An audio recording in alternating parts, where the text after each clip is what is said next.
This is Gamerverse, all things gaming, geeky, and good. I made $50,000 in the stock market today. I had twins. I went to the poor farm. I'm on Millionaire Acres. That's life. The game of life, the game of life. You will learn about life when you play the game of life. First you start out with 2,000 and a car. I got a car. You got a car.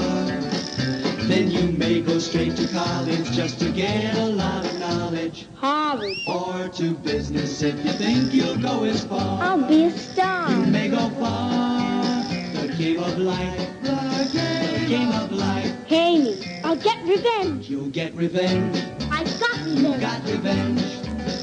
Milton Bradley makes the best games in the world. So play the game of life. That's life. Welcome to Gamerverse. I'm your host, Erica, and this minisode is going to tell you why the presidential nominee's fashion choice had a huge effect on board gaming.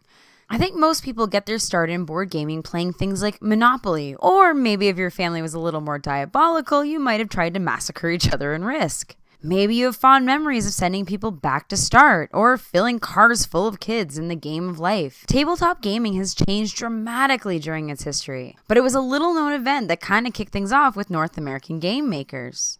So this story is mostly about Milton Bradley, but technically it's also about Abraham Lincoln. In 1860, Milton Bradley was about 24 and at the time was running a lithograph business, which was the only way you could mass produce pictures at the time. The lithograph that he was selling at the time was the presidential candidate Abraham Lincoln, but this was his portrait before he decided to grow a beard. They were selling really well and bringing Bradley some good money until a little girl named Grace Fidel decided to write to Abraham Lincoln.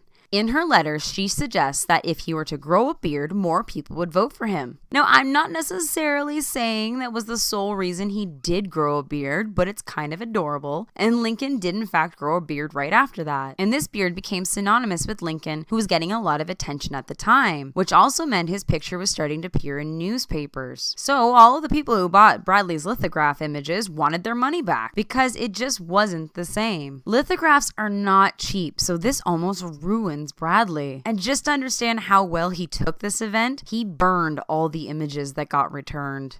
At least maybe it was therapeutic. So now he has a lithograph business that just lost a ton of money and has nothing to print. One day he goes to George Tapley, who is a good friend of his, looking for some advice. And what turned out to be an extremely serendipitous moment was that the two of them were playing a Puritan game that Tapley owned. And Bradley realized that he could make way less boring than the one that they were playing. He had this idea for a much more mass market appeal. This became the checkered game of life. And you have to understand that there really weren't a lot of ways to entertain yourself in 1860. This game looks exactly like a checkerboard, but each alternate spot has a life event on it. And your goal is to get to the ripe old age of 50, or you could end up in ruin. Now, there was also a spot labeled suicide, which sadly might be a reflection of the time, as much as the living to 50 being your goal. So he starts selling this game in New York and he sells 40,000 copies in his first weekend. But I have to say, Bradley might have the worst luck in some ways when it comes to timing. The Civil War breaks out almost right after this, and the general mentality of people is that games are to be put away because this isn't the appropriate time to play games when the country is at war. Funny enough, on the flip side of this though, is that soldiers were really bored on their downtime and needed things to keep them occupied. So Bradley uses the opportunity.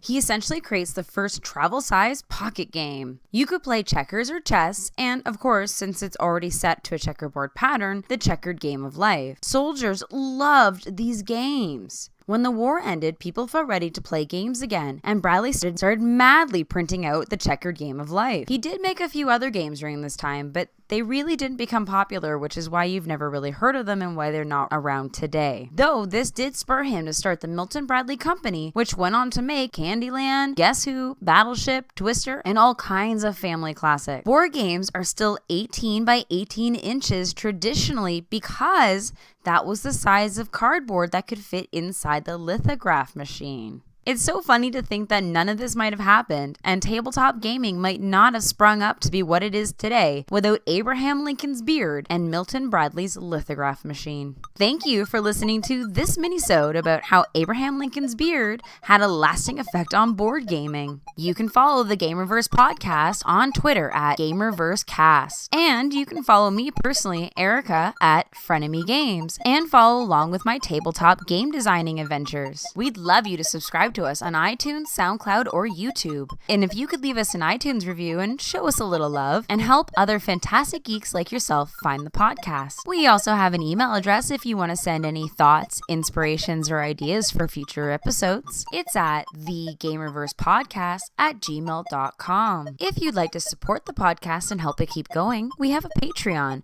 and you can visit that at patreon.com/gamerversepodcast. Until next time, gamers, this is Gamerverse, all things gaming, geeky, and good.